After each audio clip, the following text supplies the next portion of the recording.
नमस्कार, जनता टीवी देख रहे हैं आप। मैं आपके साथ दीक्षा शर्मा। बुलेटिन में बात करेंगे उत्तराखंड से जुड़ी खबरों की। मुख्यमंत्री पुष्कर सिंह धामी ने देहरादून के ऐतिहासिक घंटाघर के सौंदर्यीकरण, भव्य रूपांतरण और स्वचालित प्रकाश व्यवस्था का शुभारंभ कर दिया है। साथ ही महिला स्वयं सहायता समूह के लिए बनाए गए 4 अत्याधुनिक हिलन्स कम किचन आउटलेट्स का भी उद्घाटन किया। लगभग 1.5 करोड़ की लागत से सजे इस नए रूप को सीएम धामी ने शहर की पहचान और पर्यटन का आकर्षण बताया। उन्होंने कहा कि ये पहल न केवल सौंदर्य बढ़ाएगी बल्कि महिला सशक्तिकरण और स्थानीय उत्पादों को भी बढ़ावा देगी। स्मार्ट सिटी देहरादून के अंतर्गत विभिन्न योजनाओं का आज यहाँ पर लोकार्पण और शिलान्यास हुआ है, जिसमें एक तो ये जो हमारा घंटाघर है इसका पूरा रूपांतरण किया गया है, इसका लोकार्पण हुआ है। 13 सायरन लॉन्ग बेल उनको भी आज लोकार्पित किया गया है। बाल भिक्षावृत्ति के लिए जो बच्चे हमारे जिनको रेस्क्यू किया गया है उनके भवन का और उनका भी आज यहाँ पर लोकार्पण हुआ है। इसके साथ साथ हिलांस के स्वयं सहायता समूह की बहनों को 4 स्थानों पर आज उनको कैंटीन उनको मिली है, उसका भी लोकार्पण हुआ है। ऐसे अनेक कार्यक्रम आज यहाँ पर संपन्न हुए हैं। निश्चित रूप से ये सभी कार्यक्रम देहरादून शहर के लोगों के लिए और देहरादून में बाहर से आने वाले हमारे पर्यटकों को शीतकालीन हमारी इस राजधानी में आने वाले सभी लोगों के लिए सुविधा का एक अच्छा साधन बनेंगे, अच्छी सुविधा होगी और लोग यहाँ आने के लिए और। तो वहीं देहरादून में भिक्षावृत्ति के खिलाफ जिला प्रशासन का अभियान लगातार जारी है। अब तक 80 से अधिक भिक्षा मांगने वाले बच्चों को रेस्क्यू कर शिक्षा से जोड़ा जा चुका है। मुख्यमंत्री पुष्कर सिंह धामी ने कहा कि पहले चरण में 51 और दूसरे चरण में लगभग 30 बच्चों को बचाया गया है। धामी ने स्पष्ट किया कि बच्चों का अधिकार भिक्षा नहीं बल्कि शिक्षा है। उन्होंने कहा कि यह अभियान निरंतर जारी रहेगा और सरकार बच्चों के भविष्य को संवारने के लिए लगातार प्रतिबद्ध है। देखिए, उसके लिए 2 चरणों में यहाँ काम हो चुका है। पहले चरण में 51 बच्चे, फिर दूसरे चरण में भी लगभग 30 के आसपास बच्चे जो है रेस्क्यू किए गए हैं। ये अभियान निरंतर आगे बढ़ना चाहिए और सभी बच्चों को भिक्षावृत्ति नहीं, उनको शिक्षा का अधिकार मिलना चाहिए, ये हमारा संकल्प है।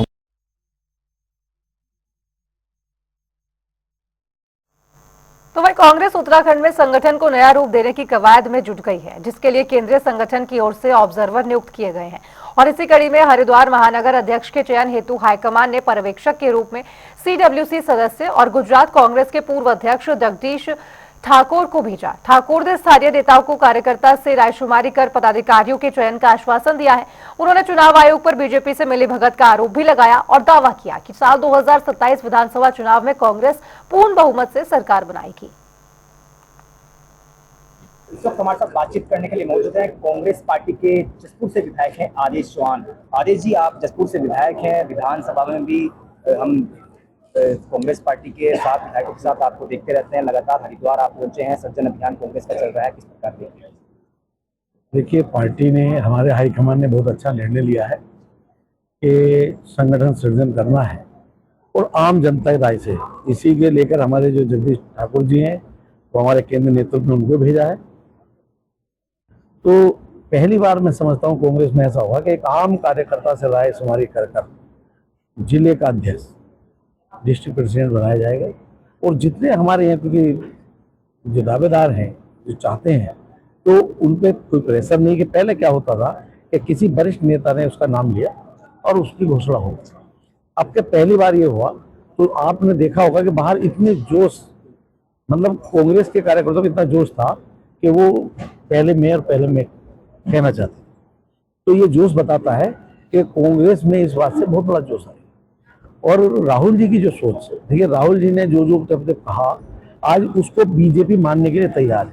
आज वोट चोरी का मुद्दा है, मैं आपको बताना चाहता हूँ, जो ये इन्होंने बहुत पहले कहा था और उन्होंने सिद्ध भी किया। लेकिन चुनाव आयोग या कोई चोर कभी भी ये नहीं कहता कि मैंने चोरी की, तो मानने को तैयार नहीं है। लेकिन जो उनकी सोच रही है वो आज उनके सामने है। जैसे आपको बता दूं, जब GST लागू हुआ था तो 2018 में राहुल जी ने कहा था ये गब्बर टैक्स है, इस पर दोबारा पुनर्विचार और इसकी समीक्षा होकर इसको लागू किया जाए। आज भारतीय जनता पार्टी सरकार इसकी दोबारा समीक्षा कर रही है और इसको घटाने के मन बनाया है। तो राहुल जी ने जो 18 में कहा, उसे आज वो लागू कर रहे हैं। तो उनकी जो सोच है वो बहुत बढ़िया है और उसी को लेकर कांग्रेस पार्टी आगे बढ़ रही है। और मैं समझता हूँ कि आने वाला 2027 उत्तराखंड में निश्चित ही कांग्रेस का होगा। सर क्या भूमिका रहने वाली है कांग्रेस की, क्योंकि पिछले जो 22 के चुनाव में कहीं ना कहीं अच्छे खासे मतों से कांग्रेस के यहाँ पे हरिद्वार में विधायक निकल के आए, 27 में कैसे?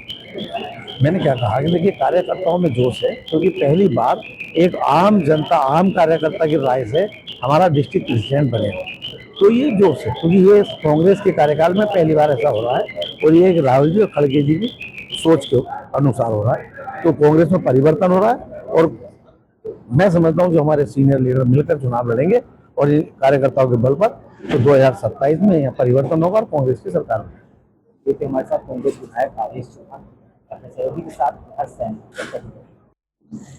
इस वक्त बातचीत करने के लिए हमारे साथ मौजूद हैं गुजरात कांग्रेस के पूर्व अध्यक्ष जगदीश ठाकुर। पर्यवेक्षक बनाया गया है सर, शीर्ष नेतृत्व के द्वारा आपको हरिद्वार भेजा गया है। आज प्रेस कॉन्फ्रेंस में भी आप शामिल रहे हैं, कांग्रेस के एक कार्यकर्ता से आपकी बातचीत हुई है, किस प्रकार देखते हैं? जब से पूरे देश में संगठन सृजन का काम आदरणीय खड़गे साहब और राहुल जी ने हाथ पे लिया है, पूरा उत्साह है। कार्यकर और आम तौर पर सभी को ऐसा लग रहा है कि हमारी सुनवाई हो रही है। सुनवाई होने के बाद जो रिजल्ट भी आ रहे हैं, आपने गुजरात देखा, मध्य प्रदेश देखा, हरियाणा देखा, तो उसमें रिजल्ट भी सब जगह पॉजिटिव आ रहे हैं। तो लोगों को ऐसा लगता है कि हमने जिसको चाहा, हमने जिसका नाम रखा, वो हमारा मुखिया बन रहा है, हमारा प्रेसिडेंट बन रहा है। और लोगों ने जो राय दी, वो राय की कांग्रेस पार्टी अमलवारी कर रही है। ऐसे सभी स्टेटों में जहां काम हुआ वहां लगा हुआ है। सर हमने देखा कि एक एक कार्यकर्ता से व्यक्तिगत आप मिले हैं, ऐसा बहुत कम देखने में आता है कि कोई इतना बड़ा श्रेष्ठ नेता आया है हरिद्वार और एक एक कार्यकर्ता उससे मिल रहा है। आप एक एक कार्यकर्ता से मिले हैं, आपकी बातचीत हुई है, 5 नाम यहाँ प्रस्तावित भी हुए हैं कि महानगर अध्यक्ष की जो रेस में चल रहे हैं। सर शीर्ष नेतृत्व से आपको क्या मतलब आदेश क्या मिला है, किन किन मानकों पर खरे उतरे ये प्रत्याशी, किन के नाम चल रहे हैं, क्या क्या मानक हो सकते हैं जो महानगर अध्यक्ष बनने की जो सर रेस है उसमें शामिल? सबसे पहले कांग्रेस की वफादारी, भाजपा की नीतियों के सामने आक्रामक लड़ाई लड़े, भाजपा की सरकार के सामने, उसके प्रशासन के सामने, कांग्रेस वर्कर के लिए, पब्लिक के लिए लड़ाई में कहीं पीछे हट नहीं हो जाए, ऐसे नौजवानों को ढूंढना है। बंदा जब बने डिस्ट्रिक्ट या सिटी का प्रेसिडेंट, तब कोई गुटका नहीं रहे, वो पूरी पार्टी को संभाले, पूरे परिवार को संभाले। उससे किसी की बनती है नहीं बनती है, वो जहां तक नहीं बना है वहां तक ठीक है, लेकिन बनने के बाद पूरे परिवार को संभालने की जिसकी जिम्मेदारी है, वैसे बंदे को ढूंढना है। सर 2027 का चुनाव नजदीक है, बहुत कम समय बचा है, एकदम से सब समय एकदम से निकल जाता है। अब किस प्रकार देखें, क्या आप नेताओं को, स्थानीय नेताओं को क्या यहाँ पे दिशा निर्देश देने वाले हैं, क्या मतलब क्या भूमिका आपकी रहने वाली है, किस स्ट्रेटेजी और रणनीति के साथ कांग्रेस मैदान में उतरने वाली है? आमतौर पर कांग्रेस की यह हालत रही है कि कांग्रेस का कैंडिडेट अनाउंस होता है तभी चुनाव चालू होता है। 27 का चुनाव उत्तराखंड में, उसकी तैयारी आज हम कर रहे हैं। मतलब 2 साल हमारे पास है और हमारा वर्कर पूरा चार्ज हो रहा है। मेन मुद्दा जो वोट चोरी और प्रशासन का दुरुपयोग करके, चुनाव आयोग को हाईजैक करके, रेवेन्यू और पुलिस को हाईजैक करके जिस तरह से भाजपा ने पूरी चुनाव की रणनीति बदली है, और गुजरात में, महाराष्ट्र में, हरियाणा में जेलों में जाके जो कैदी थे उनकी मीटिंग होम मिनिस्टर कर रहा है या भाजपा के लीडर कर रहा है कि इसको पैरेल करवानी है और वो फलानी असेंबली में 10,000 वोट कांग्रेस का तोड़ेगा तो उसे पैरेल करवा रहे हैं। कश्मीर में जो टेररिस्ट ग्रुप था जिसको कांग्रेस के शासन में जेल में डाला था, उसको अमित शाह कश्मीर में जाके जेल से बाहर करवा रहा है और इंडिपेंडेंट कैंडिडेट बना रहा है। ये पूरी चीजें पूरे देश की राहुल जी ने सुनी, कांग्रेस हाईकमान ने सुनी, और ये सबका ब्यौरा तैयार करके कांग्रेस अभी से पूरी रणनीति बना के चुनाव में जा रही है। सर छोटे छोटे दो सवाल लेंगे आपसे। पहला सवाल, श्री राहुल गांधी जी लगातार वोट चोर गद्दी छोर, पूरे देश में सर ऐसा माहौल बना दिया गया है कि कहीं ना कहीं चुनाव आयोग पर इतना बड़ा आरोप, आप कैसे देख रहे हैं, क्या हकीकत है ये? देखो, चुनाव आयोग के सामने राहुल जी ने आरोप लगाए तो चुनाव आयोग तो जवाब नहीं दे रहा था, भाजपा के दिग्गज नेता जवाब दे रहे थे। तो मतलब चुनाव आयोग और भाजपा एक ही है। जब चुनाव आयोग का चयन था उसी टाइम जो कमेटी बनी थी उसमें सीएल विपक्ष के नेता को होना चाहिए, वो नहीं रखा। सुप्रीम कोर्ट के चीफ जस्टिस को होना चाहिए, वो नहीं रखा। दोनों को निकाल दिया। मतलब चुनाव आयोग है वो भाजपा की बी टीम है। भाजपा जो कहेगी वैसे ही चुनाव आयोग करेगा, ये क्लियर है। सर लगभग 2.5 दशक से गुजरात में कांग्रेस का सूखा है। आप गुजरात के वरिष्ठ नेता हैं और जहाँ तक मेरी जानकारी है कि ओबीसी समाज के बड़े नेता हैं आप गुजरात में और प्रदेश अध्यक्ष रह चुके हैं, बड़े शीर्ष नेता हैं। कैसे देख रहे हैं सर ये सूखा जो कांग्रेस का गुजरात में लगातार चल रहा है, कैसे ये थोड़ा गिलापन कैसे आया? देखो 22 में भी चुनाव हुआ, पूरे ट्राइबल बेल्ट में जो हेजिटेशन हो रहा था वो नौजवानों को आम आदमी में बीजेपी और आम आदमी का जो सेटिंग हुआ, वहां नौजवानों को कैंडिडेट बना दिया आम आदमी पार्टी का। पूरा फंडिंग भाजपा ने किया, रणनीति भाजपा ने बनाई और ट्राइबल बेल्ट हमारा पूरा खत्म कर दिया। शहरी इलाकों में हिंदू मुसलमान की बात और कहीं देहातों में समाज को सामने लाने की बात, और ये पूरी रणनीति तो सालों से भाजपा की चल रही है। लेकिन जब हमें राजकीय पार्टी को मतदार सूची मिलती है तो वो होती है, पर जब चुनाव होता है उसी दिन कांग्रेस के जो वोटर्स थे उस पर डिलीट का सिक्का मार दिया गया और एक एक बूथ से 200 300 मत डिलीट कर दिए। ये पूरी साजिश करके गुजरात में भी भाजपा चुनाव जीती और यही मॉडल पूरे देश में अख्तियार हो रहा है। इससे हमारे साथ सीडब्ल्यूसी मेंबर, पूर्व सांसद और गुजरात कांग्रेस के पूर्व अध्यक्ष जगदीश ठाकुर, जिन्होंने लगातार कांग्रेस के सर्जन अभियान जो लगातार हरिद्वार में चल रहा है उससे कैसे बढ़ाया जाएगा, कैसे इस पूरे मामले में कांग्रेस पार्टी चुनाव को देखेगी और चुनाव लड़ने का प्रयास कर रही है, लगातार इसी खबर पर हमारे साथ बने हुए थे अपने सहयोगी के साथ। तो वहीं नैनीताल पुलिस की कार्यप्रणाली से नाराज बीजेपी के वरिष्ठ विधायक और पूर्व प्रदेश अध्यक्ष बशीधर भगत हल्द्वारी कोतवाली के बाहर अपने कार्यकर्ताओं के साथ धरने पर बैठ गए। मामला वार्ड नंबर 55 के पार्षद अमित बिष्ट को विवाद के बाद पुलिस की ओर से डिटेन करने का था। देर रात तक पार्षद को रिहा न किए जाने से नाराज विधायक ने पुलिस अधिकारियों से तीखी नाराजगी जताई। वहीं इसके बाद मामले में एसएसपी के हस्तक्षेप और बातचीत के बाद पार्षद को छोड़ा गया। लेके चले गए। ये मामला वहीं पर रफा दफा हो गया था। फिर उसके पौन घंटे बाद वहाँ पे 25-30 लड़कों का और झुंड आया। उन्होंने होटल में एक शीशा और पत्थरबाजी करी है। निकाल के वो जो मेरे कर्मचारी जिनसे पहले वो हुआ था उनके ऊपर फिर उन्होंने हाथापाई करी। कुछ जेब से उन्होंने, वो वीडियो में दिख रहा है साहब, कुछ जेब से निकाल के वो छुरा टाइप का कुछ निकाल रहा था। तो मेरे द्वारा फिर बीच में मैं आया, मेरा बीच बचाव करा मैंने उसे 1-2 थप्पड़ मारे। ये मेरी गलती है, मैंने इतना अग्रेसिव नहीं होता। पर मेरी घटना एक क्षेत्र में मेरे घर के आगे और मेरे प्रस्थान में इस तरह पत्थरबाजी, तोड़फोड़ और इससे अभद्र व्यवहार हो जाता। थोड़ा मैं अग्रेसिव हुआ तो मैंने 2 थप्पड़ मार के मैंने सोचा इन लोगों को, बच्चों को तभी मानेंगे, इन्हें मैंने छुड़वा दिया था। उसके बाद छुड़वाने के बाद 11:30 बजे पूरा पुलिस विभाग मेरे घर पर आके, और जैसे मैं कोई बहुत बड़ा अपराधी हूँगा, और मेरे को ज़बरदस्ती घर से बुलवा के खींच के ज़बरदस्ती अपनी गाड़ी में बैठाने लगे। मैंने कहा भाई मैं आपकी गाड़ी में नहीं जाऊंगा, मैं कोई अपराधी तो हूँ नहीं, ना कोई अभी ऐसी तहरीर है। मैंने आप लोग थाने चलिए, मैं पीछे से अपनी गाड़ी में आ रहा हूँ। मैं यहाँ आया तो मेरे को रात भर फिर यहाँ रात को 2-2:30 बजे तक यहाँ बैठाला गया।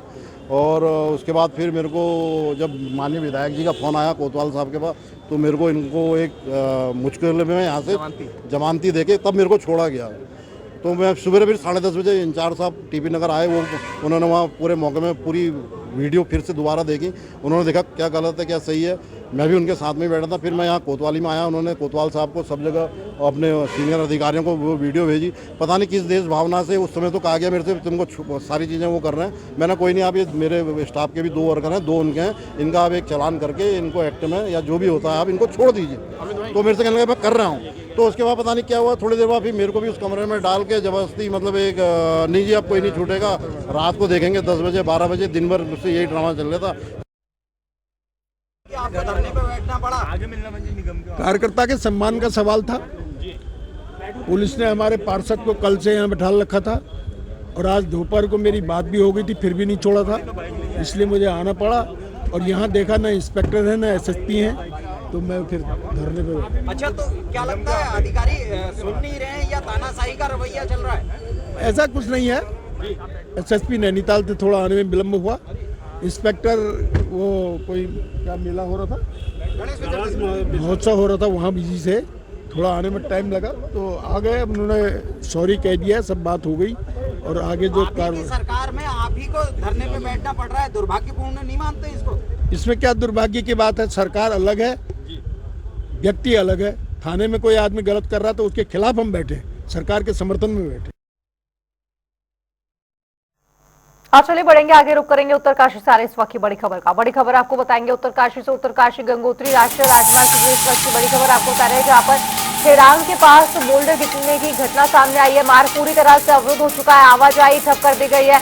श्रद्धालु हालांकि इसमें कहीं फंसे हुए नजर आ रहे हैं। राहत कार्य में जुटी है प्रशासनिक टीमें। उत्तरकाशी गंगोत्री राष्ट्रीय राजमार्ग खेड़ांग के पास से जुड़ी बड़ी खबर आपको बता रहे हैं और तस्वीरें भी सामने आ गई है, जहां पर खेड़ांग के पास बोल्डर गिरा है और मार्ग पूरी तरह से अवरुद्ध हो गया है, आवाजाही ठप हो गई है और श्रद्धालु फंसे हुए हैं, जिनके लिए राहत बचाव कार्य लगातार जारी है। प्रशासनिक टीमें वहां पर मुस्तैद हैं और आवाजाही जब बंद हो गई है तो वाहन चालकों से और लोगों से यह अपील की जा रही है कि अनावश्यक यात्रा में बिल्कुल भी ना जाए।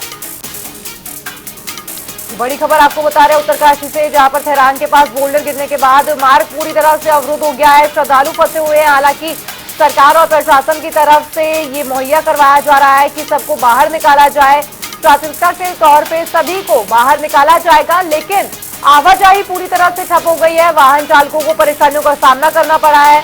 उत्तरकाशी गंगोत्री राष्ट्रीय राजमार्ग खेड़ांग के पास बोल्डर गिरने से ये घटना सामने आई है, जहां पर मार्ग पूरी तरह से अवरुद्ध हो गया है और आवाजाही ठप कर दी गई है। तो वहीं मसूरी पुलिस की सतर्कता अब मिसाल बनती जा रही है। Mussoorie tenders and welfare association ने कोतवाल संतोष कुंवर और उनकी टीम को सम्मानित किया है। साथ ही पुलिस ने 24 घंटे में चोर को गिरफ्तार कर लाखों का माल बरामद किया और इस पर कोतवाल ने कहा कि पुलिस अब सिर्फ अपराधियों को पकड़ने वाली संस्था नहीं, बल्कि जनता की समस्याओं का समाधान करने वाली भरोसेमंद व्यवस्था बन चुकी है। आज एक बार मैं पुनः आपके चैनल के माध्यम से व्यापार मंडल मसूरी का धन्यवाद व्यक्त करना चाहूँगा, जिनके द्वारा आज मसूरी पुलिस का जो है अच्छे कार्यों को लेकर जो है धन्यवाद ज्ञापित किया गया था। तो मैं इस अवसर पर यही कहना चाहूँगा कि कोई भी चीज़ जो है अकेले से नहीं होती, सभी के सहयोग से होती है। तो ये जितने भी कार्य आज तक हुए हैं सभी मसूरी वासियों और पब्लिक और पत्रकारों के मदद से हुए हैं और आज मैं पुनः एक बार आपसे आपके चैनल के माध्यम से मसूरी वासियों का तहे दिल से धन्यवाद देना चाहूँगा कि उनके द्वारा जो है मसूरी पुलिस को जो है ये सम्मान दिया गया और आगे भी इसी प्रकार का सहयोग उनके द्वारा हमें जो है प्रदान किया जाता रहेगा, जिससे कि हमें और हौसला अफजाई के साथ हम लोग और अच्छा बेहतर से बेहतर कार्य करने का प्रयास करेंगे। हाँ, प्रायः देखने में आता है कि रोजगार की वजह से या अन्य किन्हीं वजहों से कई फैमिलीज़ के जो है बच्चे बड़े शहरों में या अन्य विदेशों में भी चले जाते हैं और उनके माता पिता जो है यहाँ अकेले रह जाते हैं। तो हमारी सरकार की, हमारे उच्च अधिकारियों का ये निर्देश रहता है कि हम लोग जो हैं, जो भी हमारे क्षेत्र में जो सीनियर सिटीजन रह रहे हैं, उनका हमारे थाने में एक रजिस्टर भी मेंटेन होता है और समय समय पर हमने सारे अपने चौकी इंचार्ज को और हम स्वयं भी इसको मॉनिटर करते हैं और बीच बीच में हर महीने कम से कम 2 बार उनको कॉल करके या उनके घर में जाके उनकी कुशल क्षेम पूछते हैं कि उनकी अगर कोई भी छोटी मोटी आवश्यकताएं जो हमारे द्वारा हल की जा सकती हैं तो हम निश्चित रूप से उनकी मदद के लिए हमेशा तत्पर। Mussoorie traders and welfare association द्वारा, मसूरी व्यापार मंडल द्वारा आज मसूरी पुलिस, मसूरी कोतवाली के आला अधिकारियों को, कोतवाल साहब को, कुंवर जी को और हमारे SSI के जी को और उपस्थित अन्य प्रभारी जो थे मसूरी पुलिस के, उन सभी को उनका सम्मान किया गया, उनका धन्यवाद किया गया। ये एक लंबे समय से एक प्रक्रिया थी जो हम लोगों द्वारा निर्धारित थी। हम देख रहे थे पिछले कई महीनों से मसूरी पुलिस मसूरी की जनता को सेवा देने के साथ साथ बहुत ही सक्रिय होकर अपना कार्य कर रही थी। हाल ही में अभी थाना दिवस बनाया गया, वरिष्ठ नागरिकों के घरों का मूल्यांकन करते हुए उनको जाके मिला गया, समस्या को जाना गया। इसके अलावा मसूरी पुलिस द्वारा महिलाओं की सुरक्षा के बारे में कई कदम उठाए गए। जो नाबालिग बच्चे घर से चले जाते हैं उनको ढूंढने का कार्य किया गया। कई गाड़ी, कई मोटरसाइकिल, दोपहिया वाहन चोरी हुए, उनको बहुत ही कम समय में ढूंढ लिया गया। मसूरी की जनता के जो भ्रमक मसूरी जनता पे केस लगे हुए थे। तो वहीं खटीमा में अंबेडकर बाजार मेला घाट में उद्योग व्यापार मंडल की नवनिर्वाचित कार्यकारिणी का शपथ समारोह संपन्न हुआ। मुख्य अतिथि प्रांतीय उद्योग व्यापार मंडल के उपाध्यक्ष महेश जोशी ने अध्यक्ष, उपाध्यक्ष, महामंत्री और अन्य पदाधिकारियों को शपथ दिलवाई और प्रमाण पत्र वितरित किए। सभी का पुष्प मालाओं से स्वागत भी किया गया। आज हमारा शपथ ग्रहण समारोह हुआ और बढ़िया से हुआ, अच्छा हुआ। और जो भी बाजार की समस्या है, सब समस्या तो बहुत है, लेकिन सब मिलजुल के करेंगे, निपटाएंगे उसको। व्यापारियों के साथ कंधे से कंधा मिला के खड़ा रहेंगे, जितना हो सकता है व्यापारियों के लिए हित में काम करेंगे। मंडल में 3 साल में चुनाव होते हैं, त्रिवार्षिक चुनाव जिसे कहते हैं, और हर इकाई में एक चुनाव होता है। और उसी परिप्रेक्ष्य में यहाँ मेला घाट में भी चुनाव हुआ और हमारे नए पदाधिकारी निर्वाचित हुए हैं। मैं उनको बधाई देता हूँ, शुभकामनाएं देता हूँ और उनसे अपेक्षा करता हूँ कि हमारे मेला घाट व्यापार मंडल को और मजबूत बनाएंगे, व्यापारियों की समस्याओं के समाधान के लिए तत्पर रहेंगे और इस दिन को जिले और प्रांतीय स्तर से जो भी सहायता और सहयोग की आवश्यकता होगी वो संगठन हमेशा इनके साथ रहेगा। आज पूरे प्रदेश में 400 से अधिक हमारी इकाइयाँ हैं और ये हमारा छोटा सा जो हमने पौधा यहाँ पर लगाया था उत्तराखंड में, ये आज वृक्ष का रूप ले चुका है। तो वहीं हरिद्वार में रावली, महदूद और जमालपुर कला में जल जीवन मिशन के तहत संचालित पेयजल योजनाओं का जिलाधिकारी मयूर दीक्षित ने स्थलीय निरीक्षण किया और लीकेज मिलने पर जिलाधिकारी ने तुरंत मरम्मत के निर्देश दिए। साथ ही उन्होंने ग्रामीणों के अंशदान और समय पर पानी आपूर्ति सुनिश्चित करने के लिए अधिकारियों को कड़ी हिदायत भी दी, जिसके चलते योजनाओं से हजारों ग्रामीणों को नियमित पेयजल उपलब्ध करवाया जा रहा है।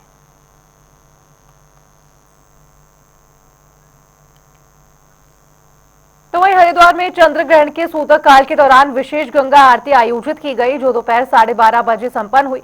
बता दें कि पवित्र तट पर श्रद्धालुओं ने भक्तिभाव से आरती में हिस्सा लिया। वहीं प्रमुख पंडितों ने सभी से ग्रहण के नियमों का पालन करने का आग्रह किया। साथ ही उन्होंने कहा कि भोजन शाम 7 बजे तक करना चाहिए और ग्रहण काल में अनावश्यक कार्यों से परहेज करना आवश्यक है। श्रद्धालु अनुशासन और पूर्ण श्रद्धा के साथ उपस्थित रहें।